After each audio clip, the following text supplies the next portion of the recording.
Hello, everyone. My name is JD Calderon, and this is Of Mice and Wolves. Ah, woo! There you go. Yeah, for those of you who have been out there and haven't watched our show yet, this is a show about indie creators having struggles in the industry with comic books, and we're here to workshop those said issues. I think without further ado, why don't we start bringing in our guest? All right, very nice. Jeremy, how you How you doing? doing? Please introduce yourself. My name's Jeremy Vinar. I'm working on current comic. It's called Bounty. It's about a customer service rep who dreams of being a bounty hunter. Issue 2 just got funded on Kickstarter, so that's what I'm working on now. But in the past, I've done Perils Ahead and Perils Below, which is a series of graphic novels I did, and this series called Roll Your Way, which is like a choose your own adventure style book, but instead of choosing, you roll a die to determine what the story is. So, yeah. Cool. What's up, Fred? Hey, what's up, guys? How's everybody doing today? Good. How you doing? Good, man. Doing great. Introduce yourself. Sure. My name is Fred Schwartz. I am the writer and creator of Fisticuffs. We got our first Kickstarter campaign for books 1 and 2, finished a few weeks ago. Right now we have late pledges active, but right now we're developing the campaign for book 3 as we're setting up fulfillment. Nice. Very nice. Very nice. All right, cool. We're short one guest. He may show up later, I hope. We'll see. All right. Rob, you started, man. This is your thing. Yeah. All right. So, gentlemen, the way this show works is we're going to start with the questions. So each of you are going to run through your issue, if you will, that you're having in the comic book industry, and then we're going to ask some clarifying questions to kind of figure out, what you've done, or what maybe like if it's not as clear, to try and figure out what's actually going on.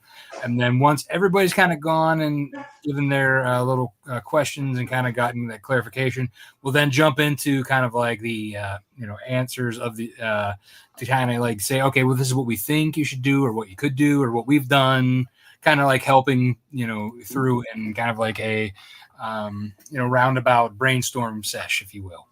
So usually we kind of do a clockwise, so that would be Jeremy. You would be up first, sir.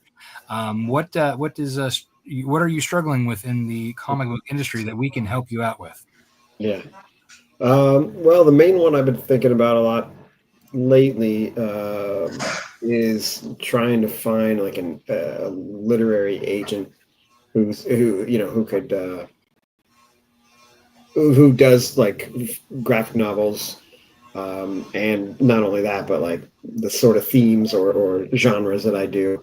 I've never done that. I've never reached out to any kind. Don't really know like where or how like to find. I've done some like internet research, but I don't know. There's so many, and I'm kind of just at a loss as to how to reach out, how to pick them, what to say, just all of it. Yeah, so I haven't done anything yet.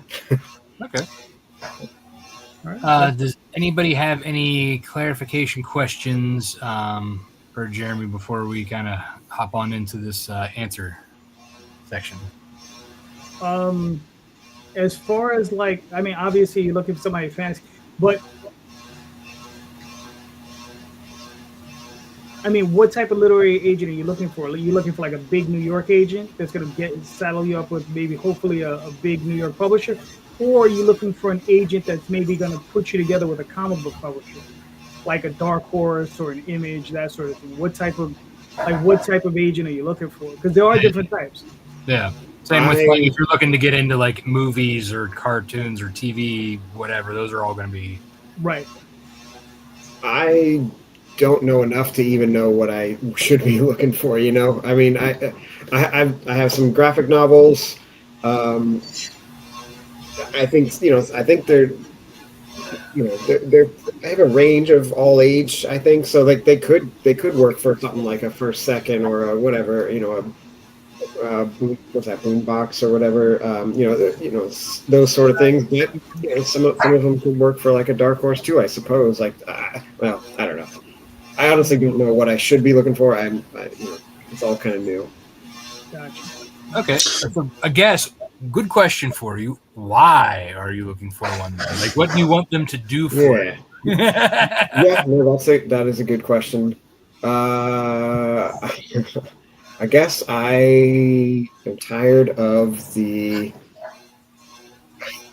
I know this is kind of antithetical to the podcast, but I'm tired of the trying to do the business part of the indie comic part. I'd like, I'd be okay if one of them wanted to take 20% or 15%, whatever it is, and find a publisher that's willing to publish one of my books, and sell them and stuff. Like, I guess I'm tired of the trying to just do it on my own, I guess. You're tired of the indie grind.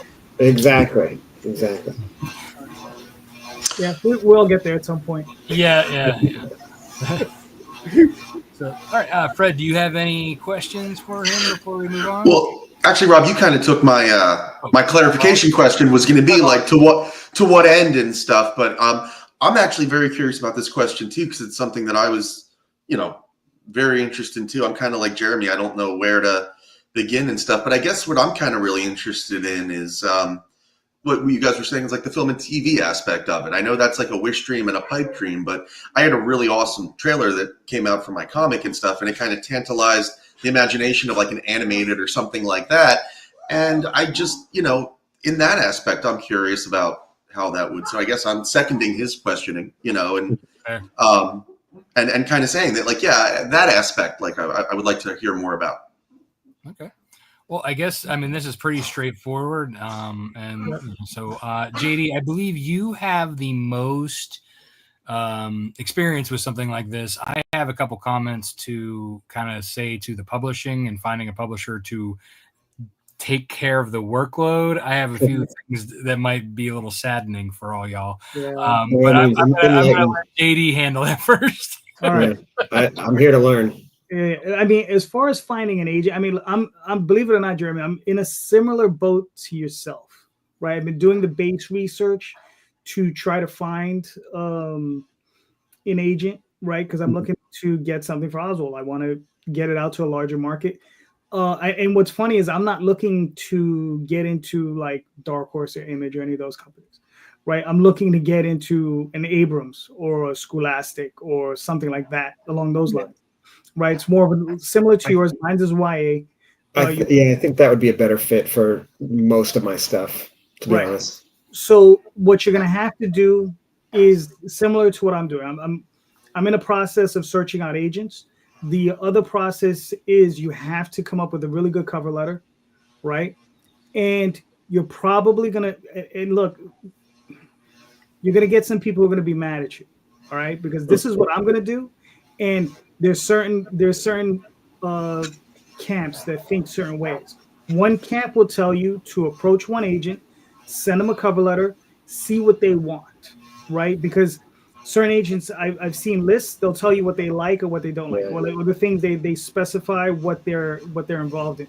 Fantasy, science fiction, so on and so forth, romance, blah, blah, blah, right? And then, but some people will tell you only do one agent at a time. Some people will tell you do 50, do 1,000, do them all, and whoever gets you gets you. And let them battle it out. Right, let them battle it out. Exactly. See who offers you the best deal, or who can do the best for you. Because you're going to have agents, and this is literary agents, right? So you're going to have some guys who are going to be out. You have literary agents in New York, a lot of them, because this is where a lot of the big publishers are at. I'm out of New York, so that's why I say it like that. But you also have literary agents out in Chicago, LA. A lot of these major cities have other agents, right? And they're going to have other different types of contacts to other publishers. The bigger ones are probably going to be here in New York, but that doesn't mean there aren't other big, reasonably sized publishers in other places. So they do exist, right? But yeah, I would suggest you have to come up with a really good cover letter.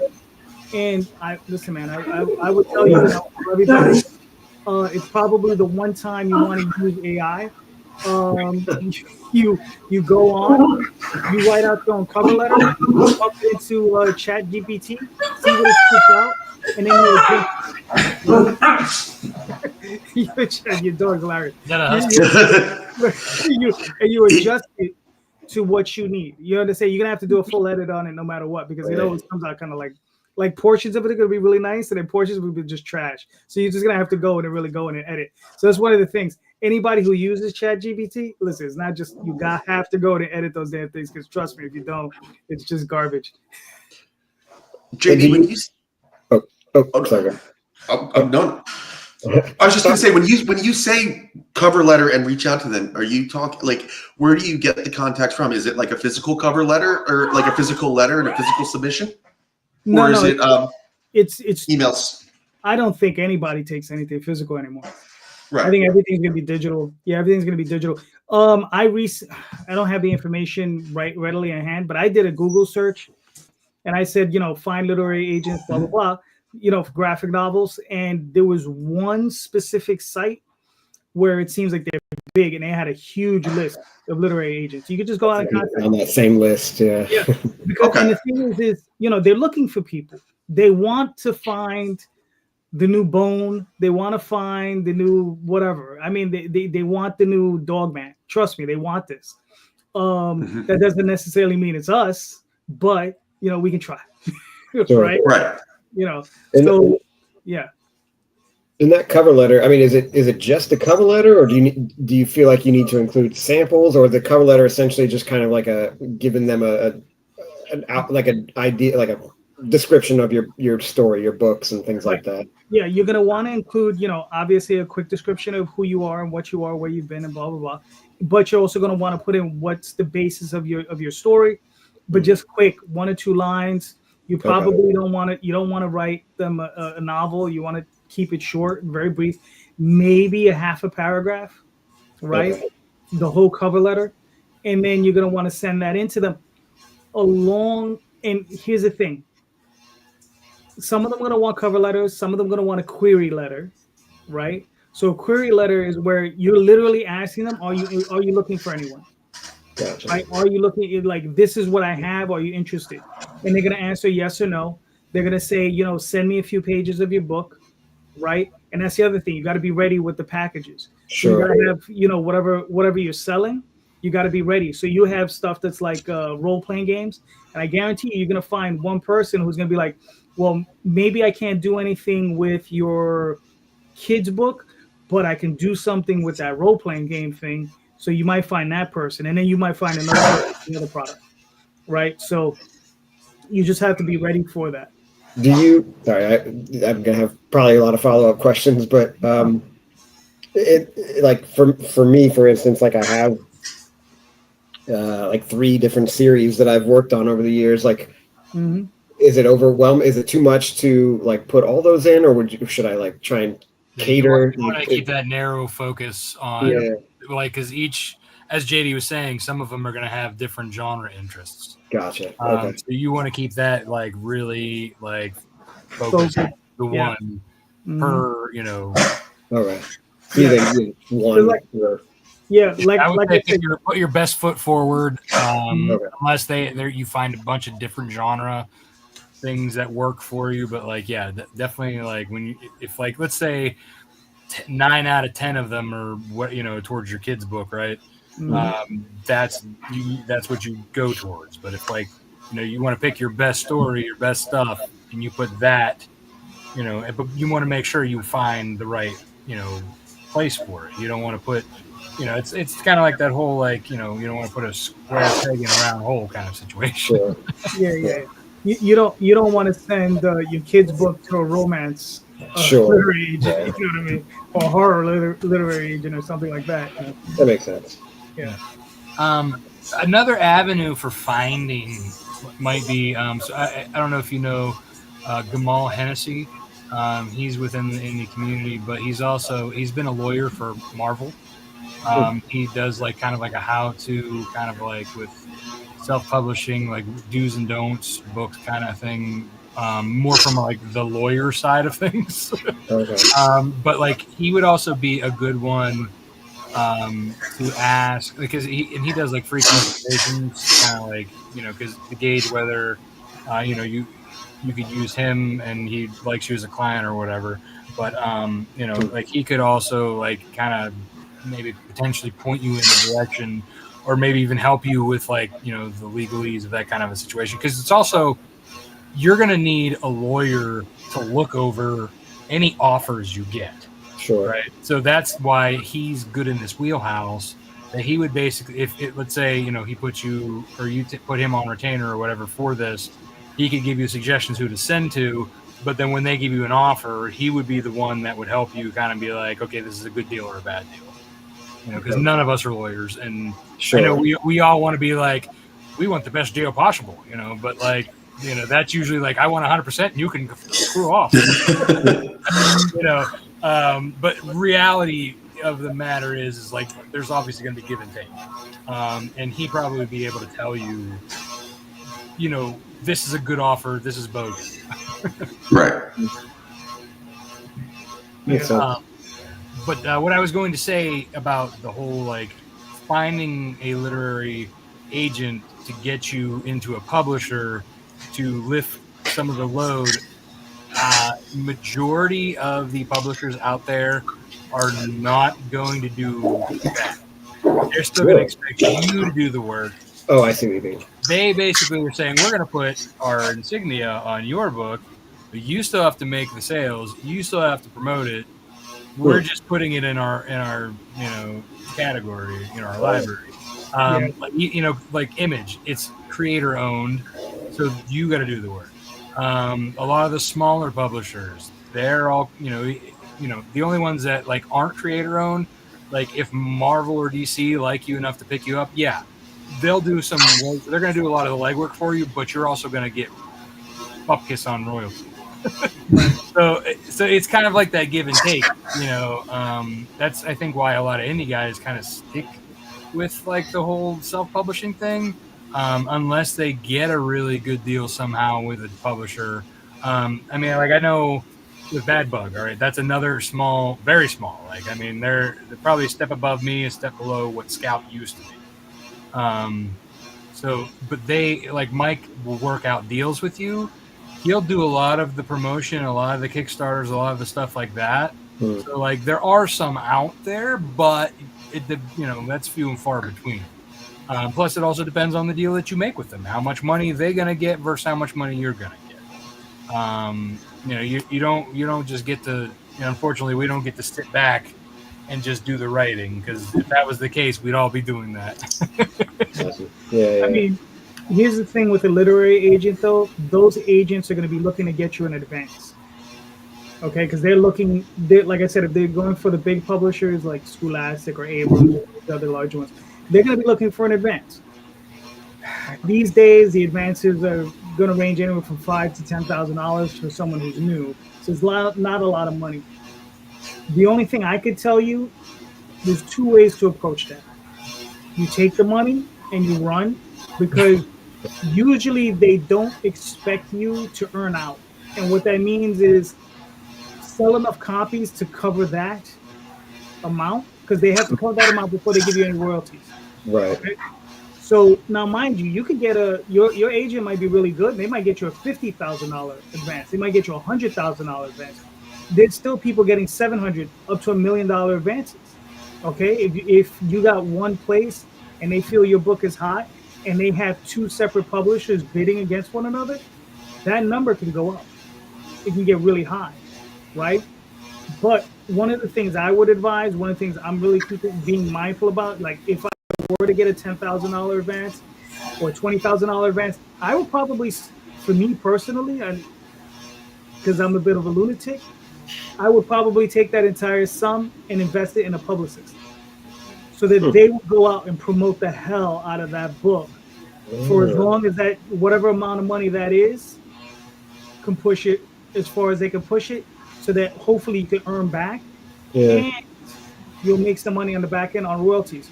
Because then if you can get to the second book, that's another round of royalties. I mean, that's another round of a first, the first, you're going to get that first bump. And then you're going to see more royalties from that first issue, right? Because they say whenever a second issue comes out, you always see more from the first one. That makes sense. Especially in that type of publishing. So I mean, but listen, man, it's tough. I mean, nobody's gonna tell you it's easy. No one. It's tough. I mean, it's like I tell everybody, I'm gonna go that route. I'm gonna collect my 100 rejection letters, and then I'm gonna move on. Yeah. I mean, I hope it works out differently for you, but I do what I gotta do. Appreciate it. Yeah. That's good. Yeah, it's good stuff. Good stuff. Yeah. Fred, you got anything? Yeah, I do. So my question is like mostly about like growth, right? Like I just completed my first Kickstarter. I'm very happy with the way it turned out. Cool. It's a two-part question, right? I would like to know, number one, how do I come back with like a stronger campaign besides just do what I'm doing for the next book, which is coming up soon? And then my other question is like, how do I grow out my projects? Because right now I have this book, Fisticuffs. It's a 6-issue miniseries. We just completed Kickstarters on 1 and 2. 3 through 6 are drawn. I'm just going, it's kind of a weird situation, but like, it's complete. So I'm just going through the coloring and lettering now. What I would like to do while that's going on is try to get some other projects off the ground, but I can't really go about that the same way of like initially funding everything the way I did this book. So what I'm really, really asking about is how do things like revenue sharing work? How do you approach somebody? Like, is that a viable option for somebody that's kind of new to this and kind of trying to grow out my catalog to be kind of like where Jeremy's at, where I've got, 3 or 4 different projects that I can show people? Okay. Let me, real quick. Are you married? No. All right. So go out, marry an artist. That's what I did. It worked. Okay. I'm telling you, it worked. All right. But Okay, so than that, I don't know what to tell you.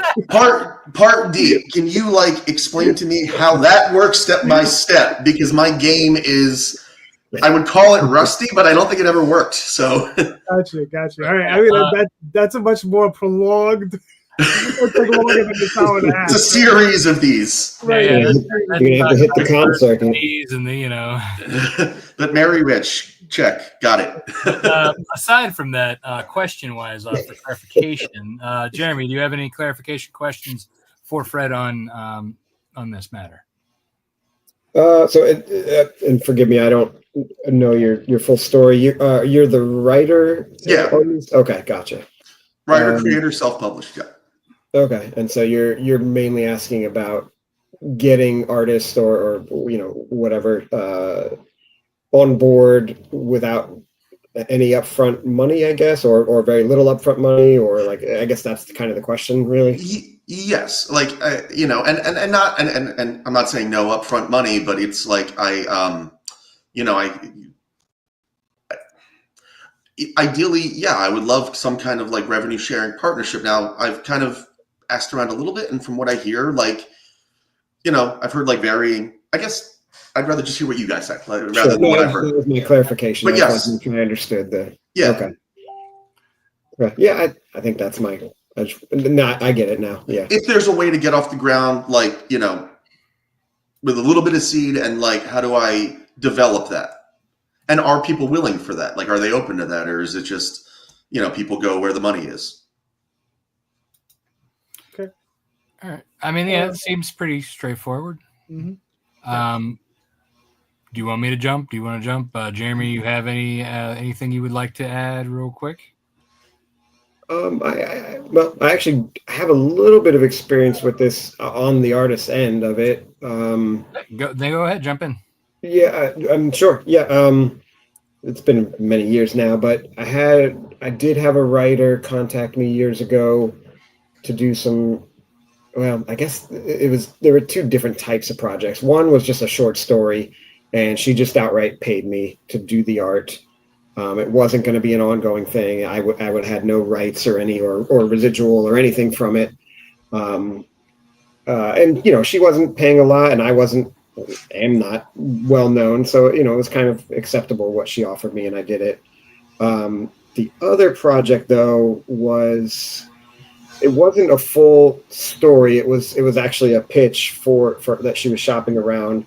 That one she did not pay me for, but it was one of those things where I had worked with her. I liked working with her, and she said if it did get picked up, then we would split the royalties there. And I was okay with that because it was only, I think, 4 or 5 pages for the pitch. So it wasn't a ton of work, and I liked the story. If it got picked up, great. I'd be happy to do it. And it wasn't a ton of work for me to have to do that. Mm-hmm. If it's a full-on issue or multiple issues or a series of 6 issues, that's a lot.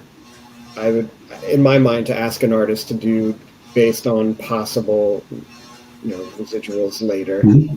And I would say that's probably too much for my personal situation. Yeah. I would need some kind of money, I think. Whatever that is decided upon per page or whatever. But anyway, that's my opinion. Not from a lot of experience. It's certainly not from that year end of it. So yeah. Mm-hmm. I would say so from personally, from my starting point and asking artists and talking to artists, a lot of the people, all of them really, flat out said, "No, you have to pay me. I don't want royalties to your unknown book. I want paid." Yeah. Basically, all the answers that I've ever gotten. Though I have heard of others. So Charlie Stickney, when he started White Ash with Connor Hughes, I believe from my recollection of the conversation I had with them, they had Connor got a kind of he gave Charlie a discount. So he got a discounted page rate, but he was also getting royalties on the back end. Got it. So he was getting something, and I can't attest to how much that actually was, whether it was a 60-40 situation. But whatever it is, they agreed upon a flat rate per page, per cover, and then whatever royalties was offered to him. That was something they agreed upon, but I think in most cases, unless the artist already has a full-time job and this is something that he just loves to do and the story is amazing, doing it, only getting payment on the back end is a really tough sell. Because as getting money on the back end, royalties for yourself, is highly unlikely because you're basically covering cost. So unless it's the most immaculate thing ever, and the right people, and you're putting it in front of where you're getting a lot of money to pay that artist, it's going to be that's going to be a tough sell. It's going to be a tough go. Unfortunately, I think a lot of it, maybe I said, what Jeremy was saying, do the pitch, for, get those pages done, put it on Kickstarter. Yeah, I was thinking that I'm kind of have 2 different projects in mind, but I guess what I'm trying to do is figure out how I can build out my catalog while I'm waiting for other stuff to come in. And I was thinking of kind of I have one would be kind of the more traditional Kickstarter thing where I guess you would maybe do a 10-page sample or whatever and try and put that out there. But I was wondering if and I guess the answer is probably not, but a short story type thing in terms of trying to, show different, I guess, genres and that type of stuff. But it sounds to be a... Yeah. I mean, even so, most people prefer to back campaigns that are nearly complete. However, if you have a track record of having things complete and fulfilling, definitely so that helps in kind of doing the traditional, here's the example, the preview pages, and then once it's funded, then go back and do it. But that also leaves you open to you don't have enough money to produce the rest of the book and print. So either way, it might come out of pocket. Unfortunately, starting out, a lot of us kind of have to dig into our pockets to do stuff. So unless your current series is able to pay for itself, and then you dip back into your own pockets to start another one, or take a little bit from this other one and have it still survive on its own.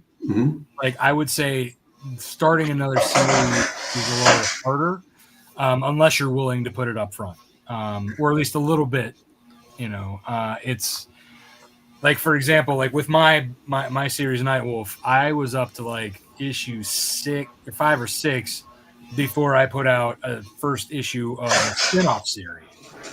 But it was also featuring a character that was very well liked in Nightwolf, and I took a little bit of that Nightwolf money and threw it at Snowpaw.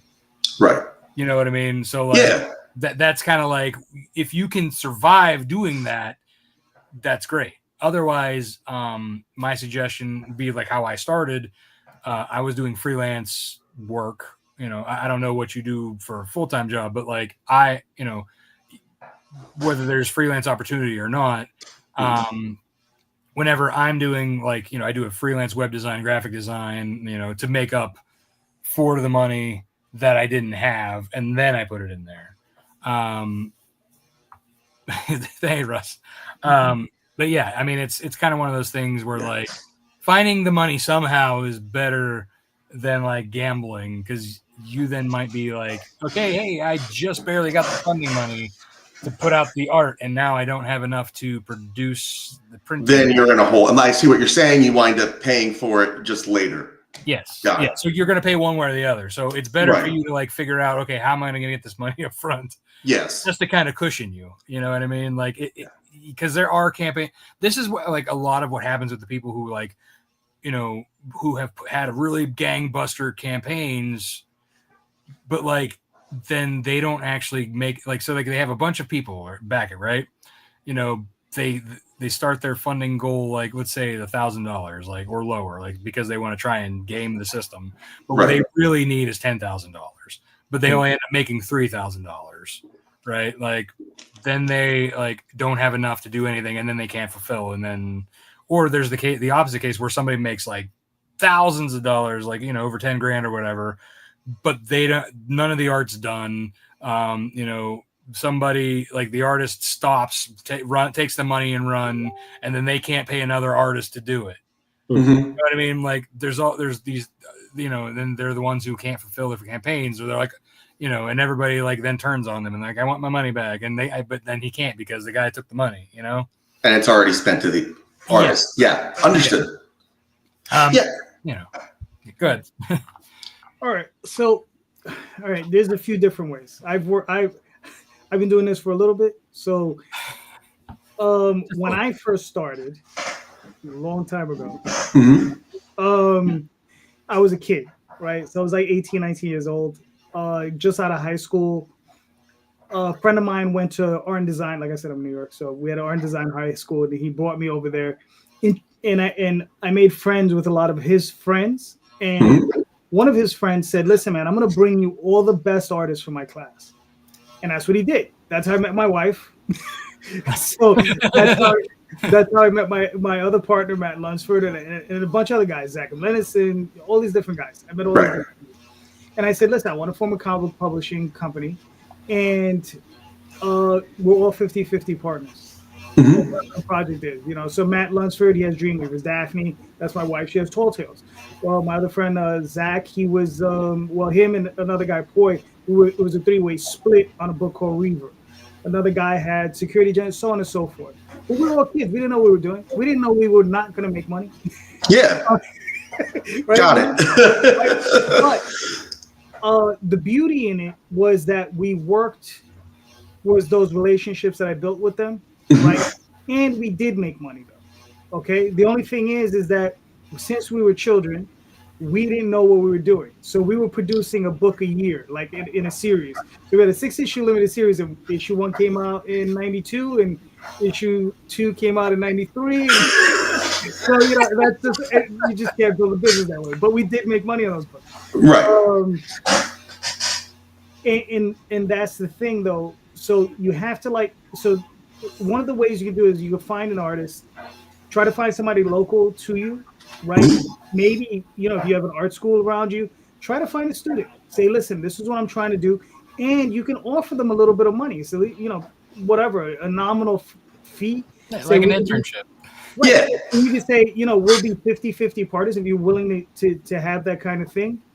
And, I said, listen, I'm going to pay you this up front when this capital that I've already paid you is paid out, right? Just like the book deal, then on the back end, I'll give you half of whatever's actually earned, right?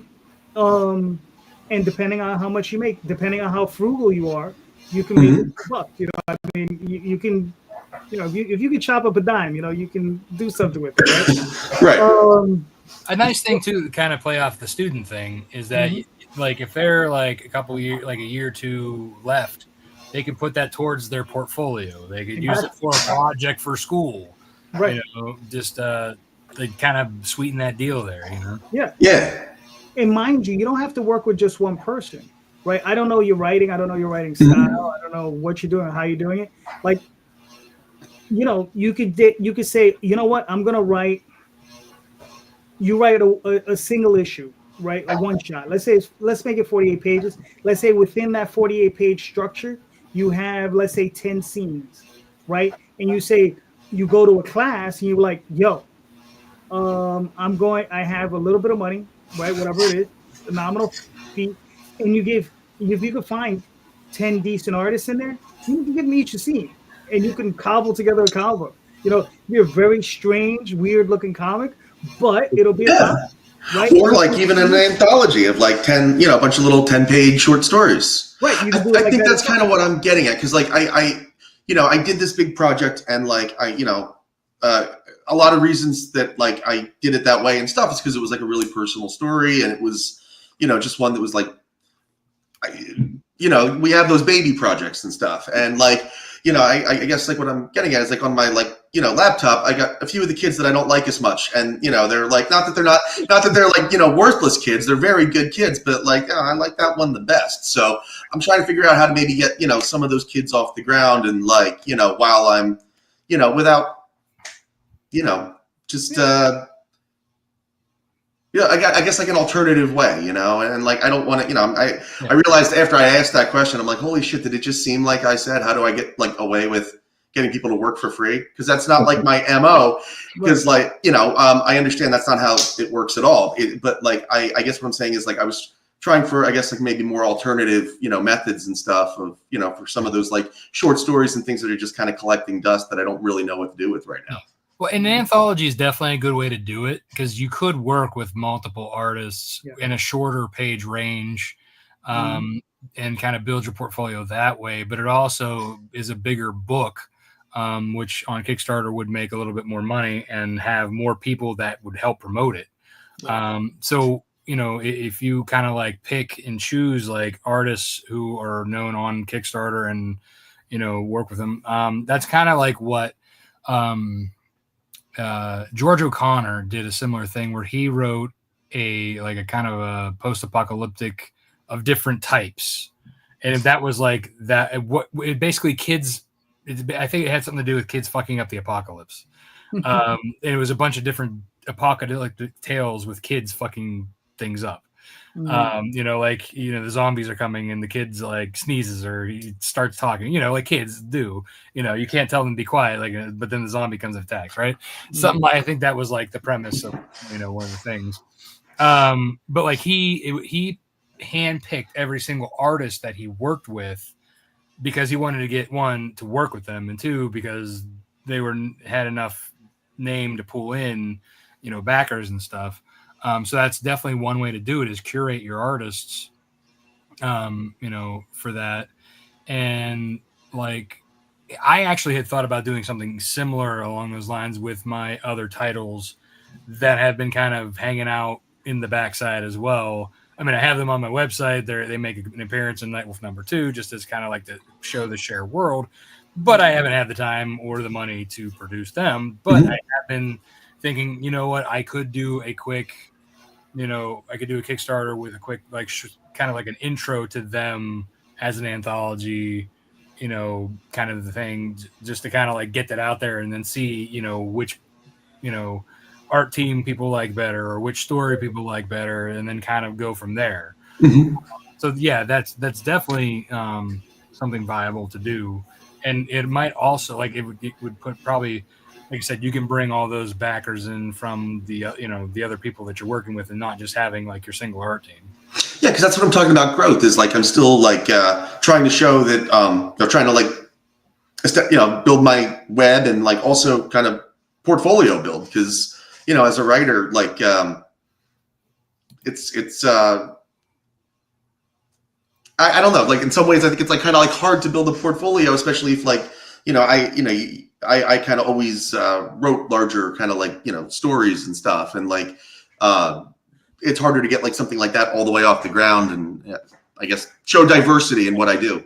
Well, another thing too, to break that up, like maybe to not do it in one. If you want to like help to spread your diversity and your story as well as your reach, putting multiple stories in multiple anthologies by other creators is a big way to get your name out there and for people to recognize you and then say, oh, he's launching a Kickstarter. I loved his story in that book. I'm going to come here. So like, and each like anthology group kind of has their own like thing. Some, for example, Cat Calmeo and Phil Falco, they pay you.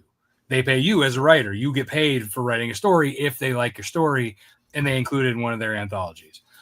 Whereas other anthologies, they'll probably like you will have to pay your artists, and then you get back end royalties and comps, or you get enough comps that then you can sell them to get your money back, or you could buy comps at 50% off and then sell them at Comic-Cons to make money back.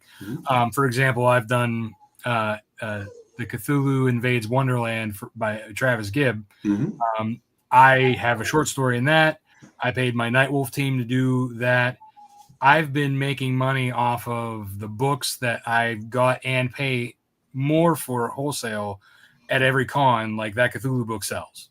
So like I'm constantly going, hey Travis, I need more books, which he probably loves because he's sitting on a pile of stock. And I did another one with Clay Adams, The Nightmare Theater. And these are only a few anthologies that I've done, but there's many anthologies that are out there that you just got to find what fits with the story that you want to write. Work with the artist, get your name out there, or say, hey, I need an art team to do the story. Sometimes they pair you together, So that's another route to go to build your name and put you further into the community as well as the community's overarching fan base. Got it. Thank you. Yeah. You're welcome. Helpful. Well, good. That's why we're here.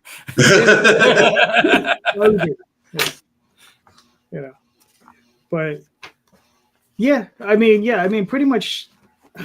I think one of the other ways is, if you find an artist you strike up a good relationship with, and you find that you're simpatico with,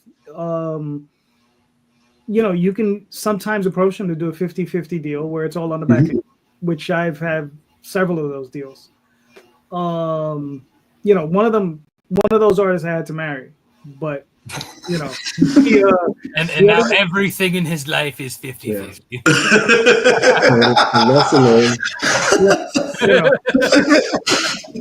Pretty much. But hey man, it worked out. Yeah. But in all seriousness, you can find artists, but like I said, you just have to find that person that you gel with. Yeah. And then you find them, you strike that chord, and if they like your work and you like, you just go out there and do stuff. That's it. Yeah. So you just got to find that person. So cool. What else? Talk about that type of deal. Yeah, and then then there's just money, right? Tough one. There's just money. Yeah. Yeah, if it weren't for money, this would be amazing. Yeah. Right. Yeah. Whoever said you get rich in comics? I'm gonna lie to you guys. All right. So I'm gonna pull up. I'm gonna start with Jeremy's website because you came up first. So because it kind of looks like we're done with the questions, right? Yeah, I think so. Yeah, everybody good? Yeah, we answered everything? Yes, I'm good. All right, cool. We are missing our other guest, so I guess farewell. Yeah. So Jeremy, just like recently you did on my show. Yeah. So this obviously is my website. Like I was saying in the intro, I've got three main series, I guess, that I've worked on over the years. I've been doing this for about 10 years now, on and off. The latest one is that Bounty, like I was saying, the main character is a customer service representative who dreams of being a bounty hunter. So in his spare time, him and his wife go out and start doing some amateur bounty hunting. Second issue was just funded on Kickstarter, so then I'm working on the third as we speak. My first series there is The Perils Ahead. That one was like a fantasy series about a dungeon janitor who cleans up after the adventurers and reads the traps, things like that. That one, there were 2 graphic novels for that one. But yeah, that's my oldest one now. And then the Roll Your Way series is actually one I did with my wife, who she wrote it, and I did the art. And that's the one that's the kind of the choose your own adventure, but instead of choosing, you roll a die to determine what page to turn to. But yeah, all those are available in our shop on the website.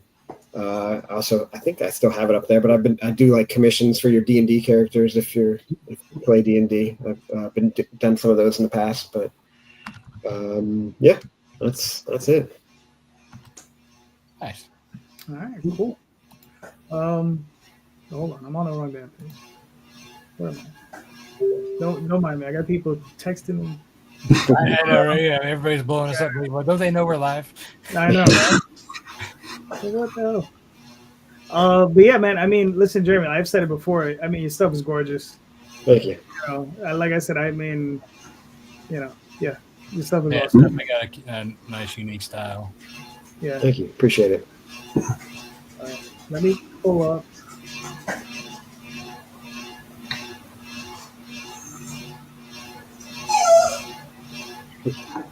The cuffs. Do you want me to play this video? Yeah, let's do it. All right.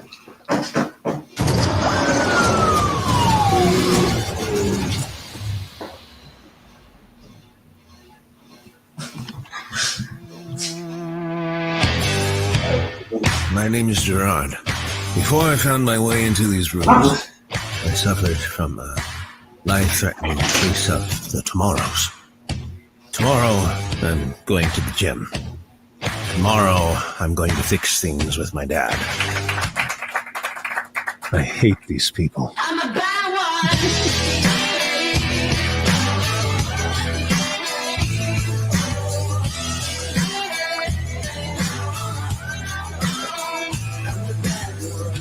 What really made you come here, Nick?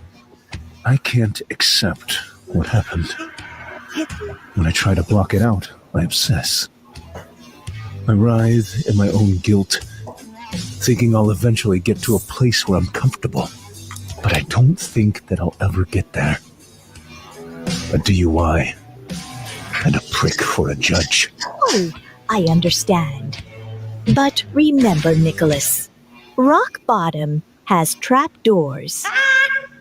I'm a bad one.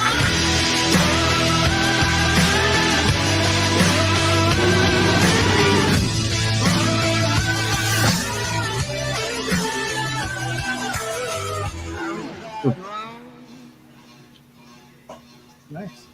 Thank you. That's a crazy trailer. Yeah, how'd you get all the animation? Did you? Yeah. I hired somebody, Kamikaze Trailers. Fantastic work. I gave them all the resources, gave them a concept, and they delivered something beautiful. Nice. Cool. Yeah. So, should I explain it? Yeah. Yeah. Sure. The floor Yeah. is yours, sir. Sure. So, Fisticuffs is about a functional drunk whose comfortable life is derailed when a one-night stand has deadly consequences. It's most often compared to Preacher and The Boys and the work of Frank Miller. It's definitely a darkly comedic, but also grim, gritty, and deeply personal story. It's a 6-issue miniseries. As I said, all 6 issues are drawn and completed. We're just going through the coloring and lettering on the remaining books now. Funds have been collected. We're getting ready to send things out to the printer, hopefully next week. And then we're going to fulfill and we're going to come back with book 3 this summer. Looks fantastic. Thank you. Oh, and the creative team, one of the best thing I found in my life was Stan Yak. He did an amazing job kind of realizing the story. Through him, we found Robert Nugent, who did an amazing job on the colors, kind of developed this really cool, gritty, almost Dario Argento kind of feel. And then Dave Sharp crushed it on the letters, man. It adds like a really dynamic emphasis. So yeah, please take a look. I got late pledges active again until Thursday night at 8 if you want to jump in on the party. And then 3 should be coming soon. All right, cool. Very nice. Looks nice. I mean, Thank you. Good. I like it. Thank you. Oh, that's a preview for something else Stan and I are collaborating on. It's in the baby stages right now, but that's his thing that I'm kind of helping write on, and hopefully that'll be coming later this year. Nice. Cool. Yeah, dark fantasy, very cool stuff. Very nice. So is that something you're financing, or is that just something you're helping him out with?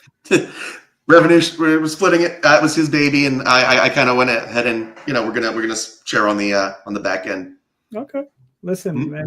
See, look, you already kind of built a relationship like that. Yeah, I was going to say, when it's that sort of relationship that could help get you're not cold calling people or contacting artists. Now he trusts you. He likes working with you, so it's like he knows what you're capable of and what you can put out. So that's good. I know. I plan to use him on just about everything I can, but like I just don't want to bog him down with too much, just unload all my kids on him. I don't be that guy. But he also probably has connections to other artists and say, hey, this guy is legit. This is how I do it with you should too. That's a good Cool. point. Yeah, thank you. Yeah, this looks really, really nice. You said you have extended pledges till when? Thursday? Thursday night at 8. Yes. All right, cool. So listen, man, if you're out there, go pick up a book or 3.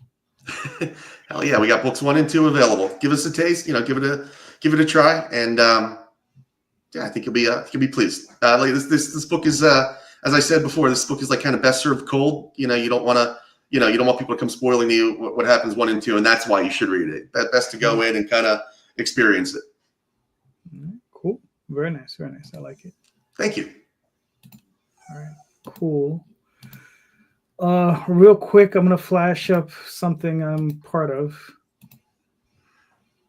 Tenchi Muyo. All right. So this is a project. Let me play the video. Hello there, Tenchi fans. Patria Burchard here, the voice of Ryoko, with an exciting announcement.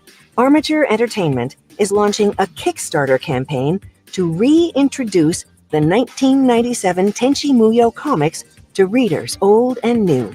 For those unaware, Tenchi Muyo started out as an OVA series or direct-to-video release in Japan in 1992. From there, it became popular the world over for its mixing of sci-fi, comedy, romance, and, of course, zany adventures. When it became popular in America, these comics were made to try to appeal directly to American comic fans. This release, Tenchi Muyo, the American Tenchi Continuity Omnibus Edition, combines all 6 issues of the storyline Ryo Oki's Day, created by artist Matt Lunsford and writer J.D. Calderon, into one complete collection. This story features all of your favorite Tenchi characters, including Ryoko, of course, but also Mihoshi's dedicated partner Kiyone, as well as Nagi, Kenoki, and a myriad of other characters, all drawn in a style that's both a throwback and a fresh take on Tenchi Muyo as it used to be. Want to know the really cool part? If this campaign is successful enough, Armature Entertainment can continue the adventures of the Tenchi gang. But now, that's up to you. The carnival comes and goes. Well, it's finally back. So, don't miss it. Thank you all for supporting Armature Entertainment and Tenchi Muyo. Until next time. Wow, that's actually really cool that they got like one of the voice actors to actually come back and do that. Yeah, they had interviewed her, I guess, a few years ago, and they got in touch with her, and they just asked her to do it, which was cool. I was like I said, I mean, they're big fans of this property, so it's just like when they got a hold of the rights to do the book, they had reached out to me, and we cut a deal, and I'm part of it as far as that's concerned. We're doing all the signed books, myself and Matt Lunsford. He was the artist. Like I said, when I first started, he was the guy. He was one of the guys I was working with. He eventually went on to do some other work, and he brought me onto that project, and we got onto this project together. So yeah, making those long-term connections can sometimes really pay off. So, and this is based off of an anime from the 90s called Tenchi Muyo. And this particular series is based off of a Tenchi Muyo universe, and that's the portion that I wrote from. But yeah, it's going on. It's on for I think another 26 days. Trying to raise 50K. They're almost at 30. They're well on their way there. Yeah. So another 26 days to go. So, yep. And like I said, there's a big fandom. So I was really surprised, which is cool. So we'll see. Yeah, it looks awesome.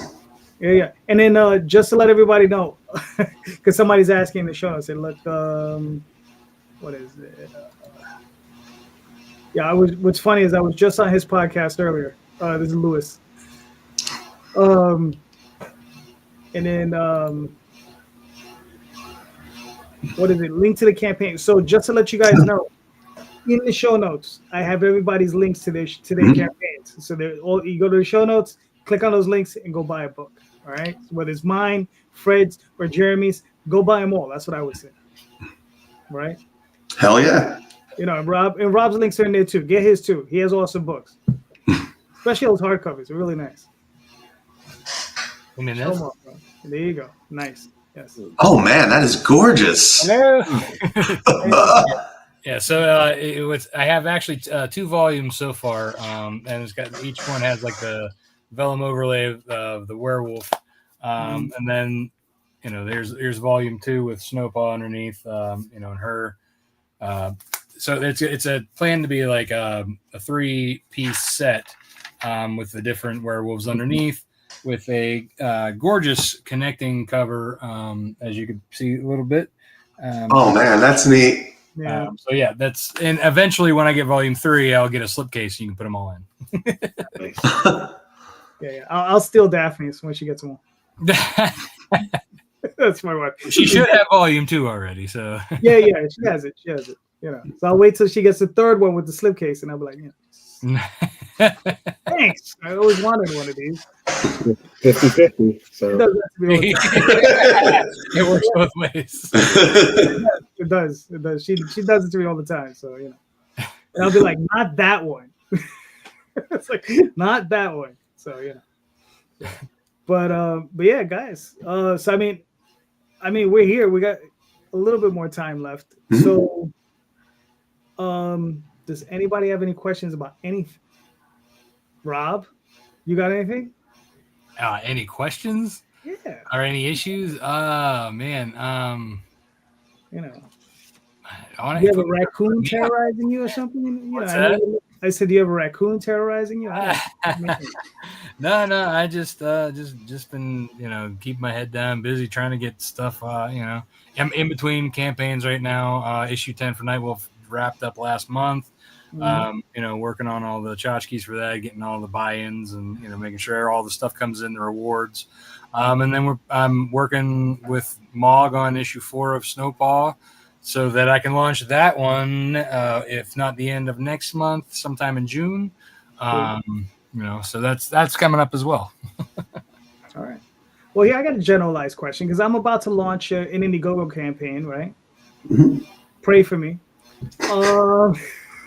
So that's the question, right? Have you guys considered using any other platforms other than? I know Rob's used another one, but you can jump in with that. But do you guys consider using any other platforms other than Kickstarter? I mean, that's the big dog, but there are other dogs out there. So I'm just wondering.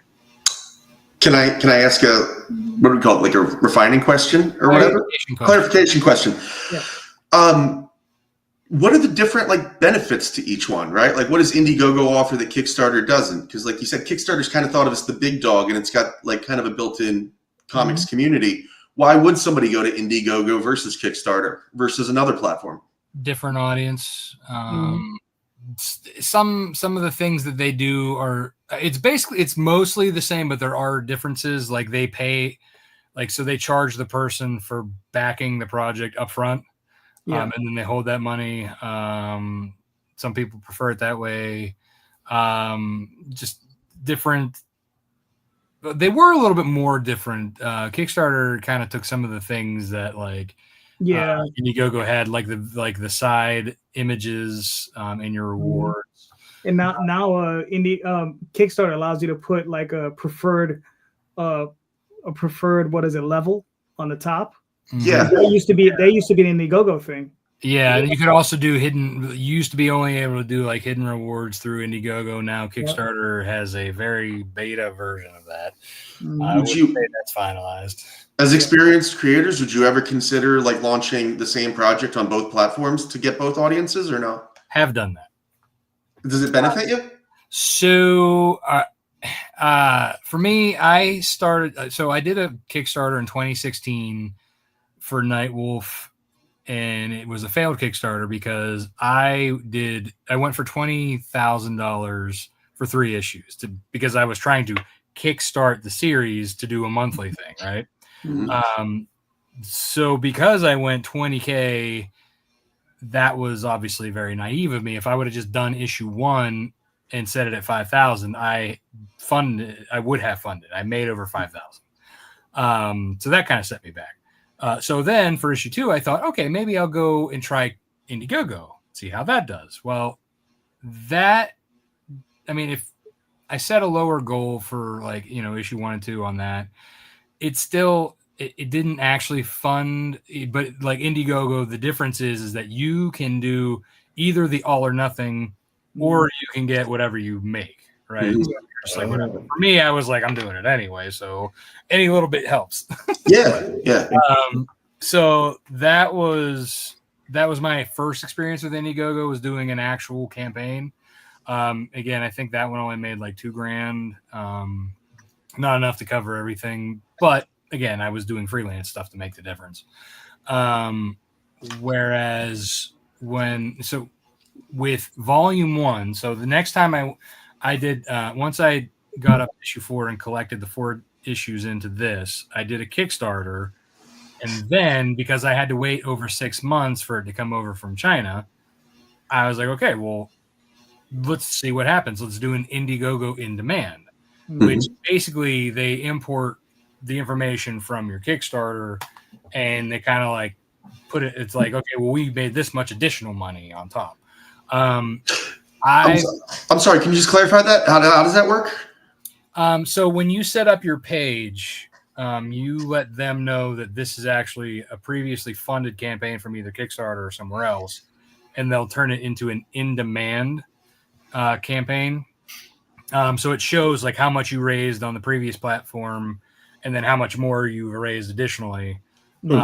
So basically you could use it as a pre-order to raise additional funds, which kind of is like, I did that. And then I also do a backer kit pledge manager. So I also have like that doing, so at the time, like I had different ways to like, get people in different doors, but like, I would still say like, no matter what I've done, I've also done a backer kit crowdfund for my kids book. I have a spinoff series. Well, it's not really a spinoff. It's a kid's actual board book, Muppet Babyizing my characters. And it's, I tried doing one of the, like a backer kit crowdfund, which did well. I mean, I would say it probably, but for the kids book, it did just as good as it did on Kickstarter. Right. So, I mean, if I were to test something over there for comics, I can't attest to say, oh, well, that's going to be as good as Kickstarter or as good as Indiegogo. I just know right now that like my experience with Kickstarters, I always get way more backers versus like the little bit of backers that I've had on Indiegogo. The backer kit way, I can't imagine that I would move over all of my backers from Kickstarter, because like people, once they kind of get into a niche place that they buy at, that they're more comfortable instead of putting their credit card all over the place. Yeah. So Yeah, it's kind of, you got to think about these different avenues as like people shop at different places. Yeah. Some, some spend more money in one than the other, Yeah. or it depends on how you built your audience, right? For me, I've been, ever since I came back to Kickstarter, it's Kickstarter. I got a Kickstarter. I'm at a con, but like I'm selling my book. You can get the next issue on Kickstarter. You know what I mean? So like a lot of my audience has been built up that way. Mm-hmm. Yeah. And I mean, for myself, like what I'm doing with the campaign I'm going to launch on Indiegogo is for Oswald, and basically it's just stuff that I've already done. So it's like a secondary campaign. So it's basically just a campaign offering up all my trades and maybe a few of the comics, and that's it. So it's basically I'm selling off stock. So I think it's good for secondary campaigns. Mm-hmm. There's another site called GoFundMe, which is a great site as well. I mean, you could not GoFundMe. It's Fund My Comic. Fund My Comic. Yes. Sorry about that, Luke. I got you. Yeah, no, thank you, Luke. But Fund My Comic. It's funny. I'm friends with the guy, and I like never use this platform. It's really awkward. But I eventually have to get on there and try it out. But again, I mean, I make my primary funds on Kickstarter. What I'm thinking is maybe one time to just do all three at the same time, and just like maybe I'll do like a cover for one and a cover for the other. You know what I mean? Do something. Yeah. But I definitely want to try that at some point, because I've seen guys do it, and I'm like, they'll raise most of their money typically on Kickstarter, but they might raise $2 or $3 grand on the other two platforms separately. Yeah, again, the additional money, pre-order, you already have the funds to do what you're doing, And the fulfilling, you're just doing it anyway. It's right. And what's nice too, depending on how you do your fulfillment, like what I did with my volume 2 when I did the Indiegogo for that, I use Backer Kit Pledge Manager to handle all of my rewards and all that stuff. I was able to import the list of people from my Indiegogo in demand for volume 2 into my Backer Kit Manager, all in one fulfillment. Didn't have to do two separate things. The Indiegogo. Sorry if I'm asking too many questions, but you were saying about the in demand campaign. Would you have to? You can't like import the Kickstarter campaign into the Indiegogo, can you? You have to build a whole nother page and all that stuff, right? You do have to build a whole nother page, but like I said, they just basically take the stats and then they it's two different styles of pages that they do. So they actually have to convert it. Got it. So you can't just say, I'm going to do this up front. You have to, so you build it like, basically I just mirrored everything from my Kickstarter. Yeah. And then I had them, once I said I was ready, I had them flip it to the in demand, and then just went live with it. Yeah. Sorry to ask too many questions. I'm just green to all this, and it's like all. We're here for. Yeah, I know, but That's why I'm asking you questions. How does it work? You said that Indiegogo doesn't you get whatever money you get whatever money is pledged, regardless of if it hits your goal or not. How does that work? If you pick the flexible funding, there's two ways. Right. So there's flexible funding, and what's the other one? It was just all or nothing. All or nothing, right? So all or nothing is like Kickstarter. You either make it or you don't. Flexible funding is like, okay, so you set the limit. I believe they have like on Kickstarter, you can put it for like $1 or $100, but on Indiegogo it has to be a minimum $500. But if you only raise $250 and you put it on flexible, you still get that money. You can just fulfill those rewards, and that's okay. it. So you're still stuck paying out. You have to make sure you actually are able to. Gotcha. Yeah, that's what I was wondering. Like, how do they safeguard that sort of thing? Like, for they just don't let you back if you don't ever fulfill. Gotcha. They're like, okay, you're not in good standing. Peace out. Something like that is kind of interesting to me, just because I've done 4 campaigns now. Oh no, right, 4 or 5, and most of them just kind of barely get by or barely squeak by, and one of them didn't make it. So I'm like, that's actually kind of interesting to me. Yeah, because here's the thing: if you have backstock, that you just have, right? Mhm. Yeah. That's a good place to do a secondary campaign. So you're like, okay, you offer up your back stuff, right? Yes. So, because that's what I'm doing. I'm like, yeah. Sounds like a good compliment, like after the Kickstarter, right? Because like if the Kickstarter means like your production goals, this is just like extra money, and you can just print up more copies as needed. Right. Exactly. And you never know. I mean, you might hit on for some reason. You might hit on that platform. Yeah. That's the craziest thing. You never know what's going to happen. Or you start to, if you do it more often, like if you do, let's say you do one every post Kickstarter, right? You're just building up another audience over there. Yeah. That's it. Because I was like, on Kickstarter, I raised, anywhere from $2,500 to $4,000 right on Oswald. On Indiegogo, I was 500 to 1,000, right? But the way I looked at it was like it was just extra money. Yeah, sounds like found money. Yeah. But the only downside, and I don't even necessarily consider this a downside because I don't play into the politics of Kickstarters or comics.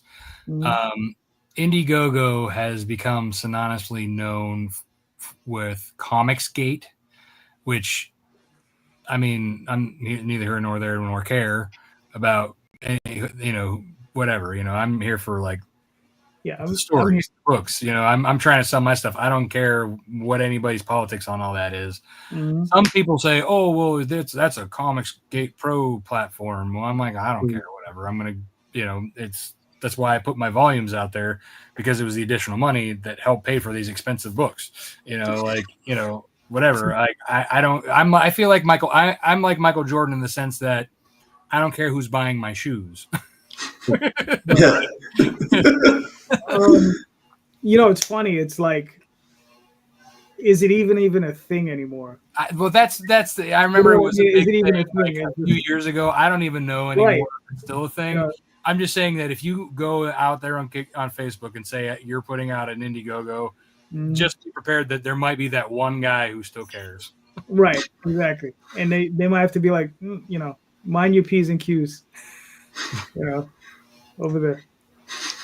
Yeah, I mean, the way I look at it is like this. I mean, I'm out there to sell books. I don't, Right. Yeah, I mean, because I don't know what, like when I'm at a comic shop selling to people who are there, or if I'm at like a Comic-Con selling to people who are there, I'm not asking them whether they're pro this or pro that. I don't give a shit. I'm telling them about my story, and if they dig it, cool. That, like, I'm here to sell stories and comics, and for the love of comics, and stories. Like, I don't care, obviously if they're a terrible person, that would suck, but that's none of my business. I don't care about their personal life so much. That's like, they're going to say, oh, this is, somebody's going to come down the line and be like, that guy's a, so-and-so. I'm like, I don't know him from nothing. He just bought a thing, and it's like you're telling your story too. It's not like you're trying to like tailor a story to, somebody else's expectations. It's still the book that you put on every other platform. It's not like you're doing a different version. Exactly. I don't need to know your politics on this and that. I'm here to sell stories. I'm here to entertain. I'm an entertainer. I'm here to dance like a monkey and go home. Dance, monkey, dance. Right? I mean, that's what I'm here for. I'm here to entertain you. I don't care about nothing else. That's it. Oh, well, you do care about something else. You care about getting paid. Well, right. But I mean, in general, like, I feel like if you get into the, the mess of things, that you're not getting paid, then you're just going to ostracize yourself. Exactly. Yeah, exactly. And that goes with anything, especially if you like, Jeremy, the stuff you're doing into, like, or we have no control. Once you go into a big publishing house and they print 50,000 or 100,000 copies of a book and it goes out there to the world, who the hell knows who's going to get it, right? So you can't let that stuff ever affect you. Just like, it's in the world. That's it. That's all you can do. Yeah. I mean, and if people strongly feel something about some way, you put it out to the world. Now it's the world's, right? Like, and they get, it has nothing to do with this. It's all about entertainment. I'm here for fun. Yep. Fun. Yes. Gotta love the comics. What is this? Sanders. What is it?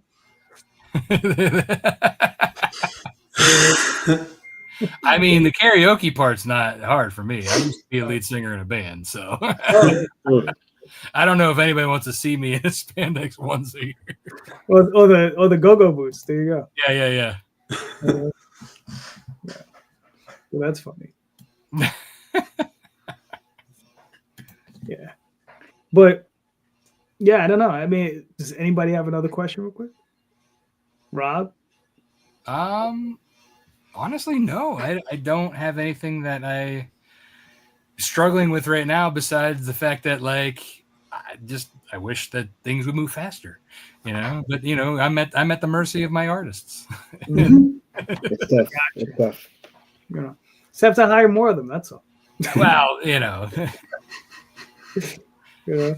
I hire more for cover art, and then I'm stuck just sitting on cover art while I'm waiting for the pages to get done. What do you want me to do? Yeah, I know. I get to a point where it's like, I always tell my art. I have like one artist says, "Don't keep me waiting too long, because I'm going to spend your money on somebody else." The money I earmarked for you, I'm giving it to somebody else if you keep me waiting. So I mean, that's a valid thing, you know. That's, yeah, look, I do it all the time. I get myself into trouble all the time. You know, it's just like, okay, I can shift this here and here, and I'm gonna get this payment from Kickstarter over here. So, and then you always end up waiting an extra week or whatever. It's just like, I mean, it is what it is. Yeah. Well, when you run as many campaigns as you do, you can do that. Well, I mean, you know, it is. You can fund your funds. How many are you guys up to in a year? Like, how many do you guys like? What's reasonable to pull off once you get into a rhythm? Reasonable for a normal person is not a JD question. I do one a quarter generally, so I do 4 a year. I'm actually potentially could do 5 this year if the artists keep on pace, just because I have once with issue 4 of Snowpaw's done, I can then do a collected trade. So that throws in an extra one that I don't really have to do a lot of like new art for. Right. But yeah, I typically do 4 a year. I try to rotate between, you know, Nightwolf, Snowpaw, and the Wolfpack Pups. So, you know, there's always one, you know, and that's it. That was another reason why I wanted to like do Snowpaw was like, I kept, you know, it was like, I got to wait for this art for this book and I'm bored now. What do I, you know, I want to do stuff. So I was like, hey, I'm going to, you know, instead of working on one of my other pre-existing titles that I wanted to work on, I threw it out to my audience. Hey, would you like to see this, you know, spin-off series done? And here we are. I want to know what JD does. Yeah, the way you said it, like a normal person versus what JD does. Like, yeah, JD doesn't like to sleep. Yeah. So for the Oswald Chronicles, I'm running probably anywhere from 7 to 8 campaigns a year. So typically the way it works is I'll finish a campaign, I'll send it to the printer, I'll get it back from the printer, I'll ship it out, then I'll start another campaign. Yeah, it sounds like the dream, but it also sounds like it's... The only reason I can do that is because I have backlogged maybe like 300 or 400 pages. Yeah, he's ahead of the game. Yeah, he's wow. so far in advance. Right. So I have a backlog. By backlog, you mean like drawn and like done? Mm-hmm. Wow. Yeah. Okay. That's a lot. Sometimes the only portion I'm struggling with is because I letter my books. So sometimes I might only be 100 pages, but you know, if I get in there, I can get it all done. But that's typically what it is for that one. And then I have, that's one account, and then through the other account, I'm looking from 4 to 6 other campaigns. So this is the Oswald Chronicles, and then there's Dreamweavers of Magi's Grace, which is 2 other books. And then eventually there's another series of books called Girls of Terra X, which is an adult book. Because you know, there's a market for that. And that's just something we did back in the day. In the 90s, we were just goofing around, and we did 3 issues. 2 of them came out. The third one we never put it out as a comic book. but it's something I'm going to eventually put out. So we'll see how that works out. But that's the other thing too, is he has pre-existing things that, from back in the day that now has never been on Kickstarter that he can put out there. Yes. So like he's got like stuff in the pocket that he's like, you get a campaign, you get a campaign. yeah. If I can, one more question. You just triggered something that I had. So what, I guess, like when you do like your initial like branding or whatever, like your first book is, how do you then like branch out into like other genres that might be like kind of completely different from what you do? For example, like if you do kind of like a traditional story, and then maybe like a spicy adult title, and then maybe like you talked about like a kid's book, right? Like, I mean, is it really like you just start and build 3 different audiences? Because I'd imagine a kid's book and an adult have no crossover at all. So it is 3 different audiences? Pretty much. Yeah. I mean, I would even say each book, like, so for example, with me, I have 2 werewolf books. Actually, I have 3 if you count the kids' book. Nightwolf and Snowpaw. Nightwolf is a more darker urban fantasy horror drama, if you will, whereas like Snowpaw is more of a 19th century time period fantasy that has more like fantasy creatures. So like there's only half of my audience crosses over. And I have 2 different art teams. Some like the art from one, some like the art from another, some like the story from one, some like the story or other. And then there's that 50% that just take them both. They like them both. And then I have like the kids' book, obviously. I have my diehard fans that really want to support me, or that have kids, or that they just like the characters, whatever. But that's a lot harder of an audience to go for sure. I have heard that. That's something. I mean, again, in terms of the stuff on my computer, I got a kid's book sitting there, but I don't think I've got like 10 of them. So like, I wonder, is it like worth the effort to try to go there for like one book? Well, for kids' books on Kickstarter, think about it. And this is something that I probably thought about later on and during the campaign, but like people are coming to Kickstarter for themselves, right? Adults. They're adults with credit cards buying stuff for themselves. They have the patience to wait. Mm-hmm. Kids don't have a credit card. 2, don't have patience and want immediate gratification. So if you're buying a book for a kid, say, oh, hey, Tommy, do you like this? Okay, well, we'll get this for you. Where's my book?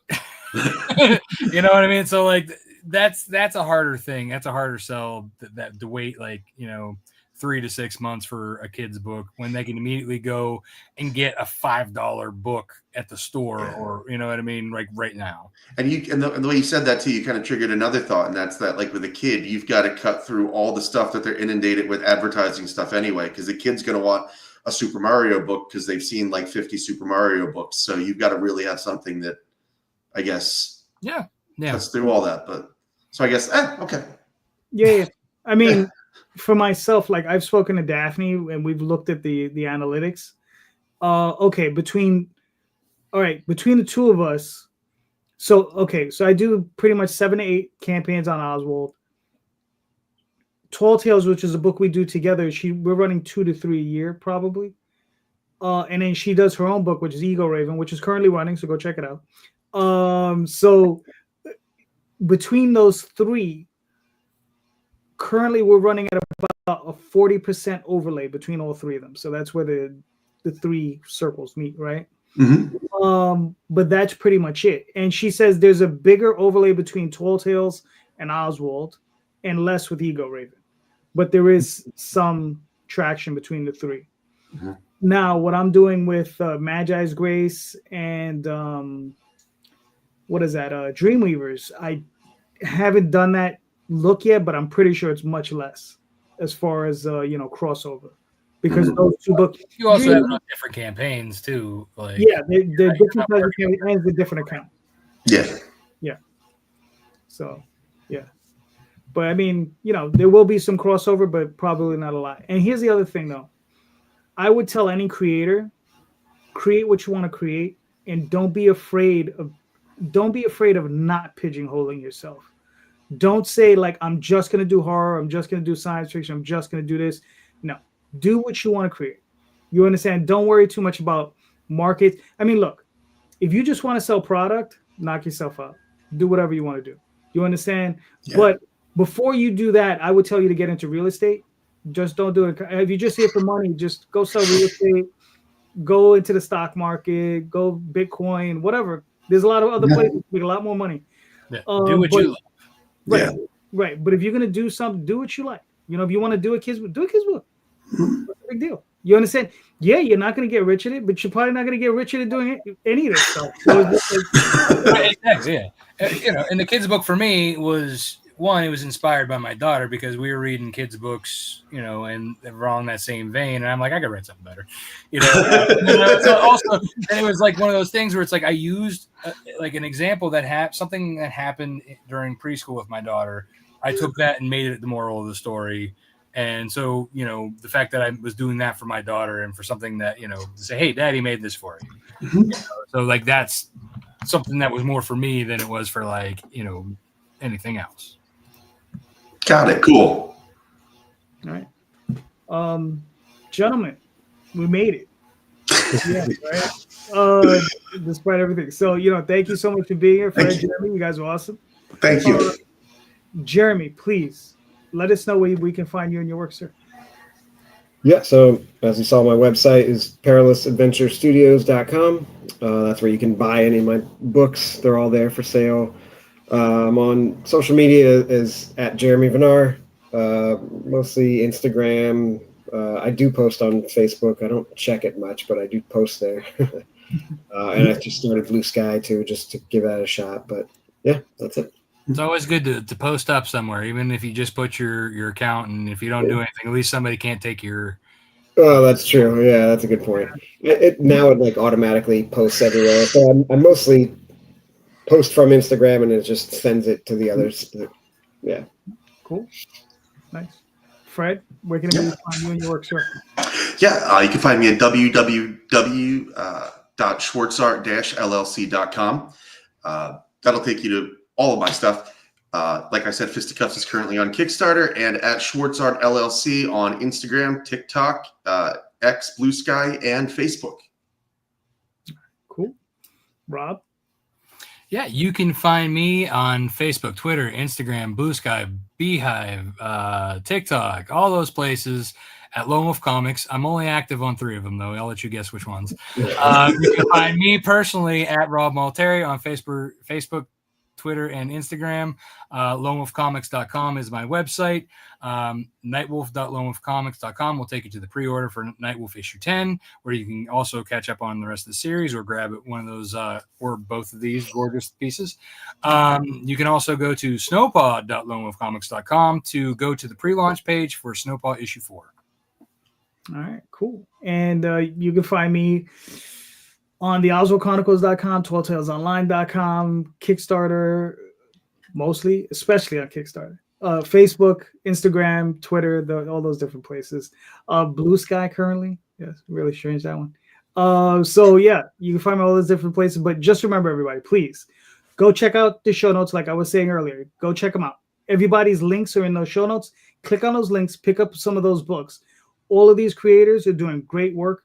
All of them are creating like just fantastic stuff. So go, please. They deserve your support. Go buy some books, and just don't forget, read more indie comics, especially ours. Have a good night, everyone. Thank you. Thank you. Thanks, guys.